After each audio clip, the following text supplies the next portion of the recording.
We need to stop playing with Belal Muhammad. What the hell happened in this fight? Well, this fight was actually, it was competitive, kind of. Props to my boy Durinho. This guy fought the entire fight with his messed up shoulder. I think it was the right or the left. No, it was the right one. But anyways, props to him for not giving up and giving us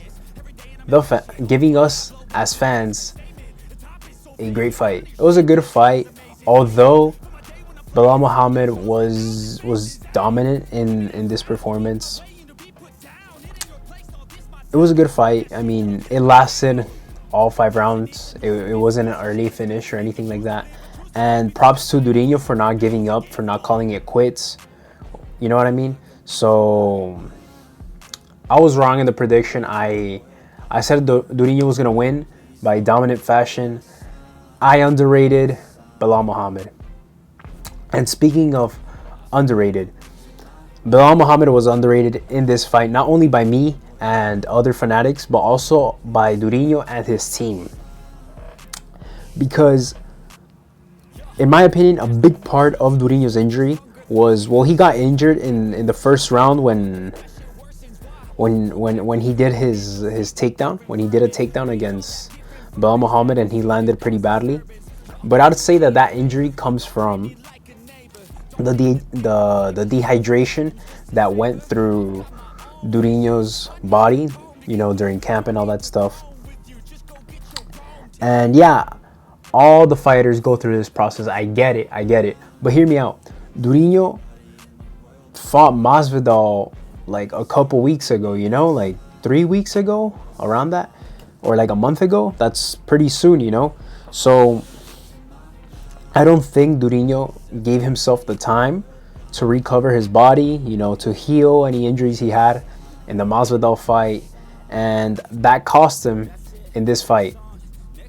So I'd say that injury would come from, you know, like the dehydration that his body and his muscles go through, the rough training that, you know, he has, just like the other MMA fighters, which is, you know, very tough. Props to those guys. Like, I don't do much training like those guys do. Those guys literally just out-train the living hell out of me and of everyone else, you know. But either way, like, a combination of all of that, like the lack of recovery time, the excess training, the dehydration, that for me, you know, caused the injury that Durinho had. So yet again, like,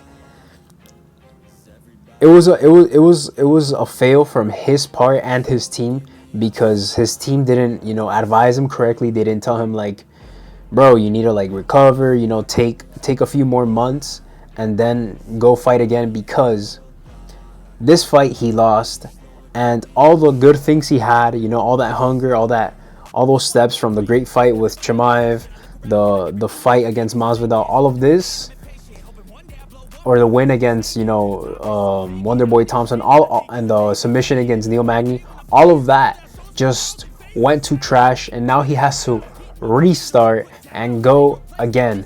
So this mistake, I believe that this mistake cost him the title shot, and it sucks, man. It really sucks, because the guy's already 36, and he has to go through that process all over again, and it hurts me, man, because I like Durinho. You know, he's one of the very few Latinos in the UFC, so I always support the Latino community. If it's a Brazilian, a Mexican, anything, I always go for them. So it really sucks to see this. It was a good fight, I would say. Not great, it was a good fight. Durinho fought with heart. But either way, like, during the fight, Belal Muhammad was just, he's the one that put the pressure in. His striking was better than Durinho's. And every time Belal Muhammad, you know, hit Durinho, you can see how it impacted Durinho. Like, you can hear it too. You can hear the sound of those punches, the sound of those kicks. And on the other hand, when Durinho ever when Durinho tried or attempted to go for a punch, a kick, that injury I think did play, with his psychology a lot, and he would even hesitate throwing some of those hits, or when he threw some hits, he would almost fall. It was a bad night for Durinho. I mean, gladly he didn't get finished or anything, but performance wise, it was a rough night for him. And again, that I would say is his fault and his team's fault, because Durinho decided to take the fight, but his team, knowing the athlete, knowing his age, knowing the circumstance that he's in through that journey of the title race, they should have advised him much better. Because yeah, I get it. He fought Masvidal, which was an easy fight, but still, like during a fight, the fighters they still get injuries. They mess up their hands or their shoulders or their shins, something like that. Belal Muhammad is what I call the dark horse of this division, because no one gives him attention. No one really cares if he wins, if he loses, how he wins, how he loses. Like if he wins or he loses, no one cares. And yo, we gotta start putting respect on his name. I'm saying it for me too, because he's not a guy I like watching fighting. Like I don't like how he fights. He fights good, don't get me wrong. He's a good fighter. I just feel like the way he fights is maybe a little too stiff, but I mean, it works for him. Who am I, right? Like I'm not his coach. I'm not Triple C or anything like that. I'm just talking about what I like to see and what other fans like to see. And he's not the most pleasing fighter to watch fighting. So that's why he's very, underrated. Not only by me, but he was also underrated by Durinho, his team, and other fighters in that division underrate him. And it's time that we start, watching out for this guy, because this guy's a threat. And Dana White said it. He's gonna fight the winner of Covington and Leon Edwards. And hey, you never know. But I don't think he's gonna be the champ. I'm just saying, I'm putting it out there. I don't think he's gonna be the champ. I think Leon Edwards is a lot more technical, and we'll have to see with Chaos Covington. I want him to be the champion of that division because Team USA, right? But he hasn't fought, so we'll have to see about that.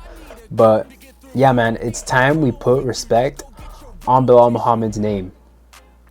And again, what's next for both? Well, for Durinho, he's probably gonna be off for a while, and he's gonna have to fight some low-ranked dude, like maybe in like someone in the top 10 or something like that. He's gonna have to bounce back and restart. And for Belal, well, Dana White said it. He's gonna fight the winner of Leon and Covington. All right, guys, that is it for today. I'll catch you guys next time. I'm out.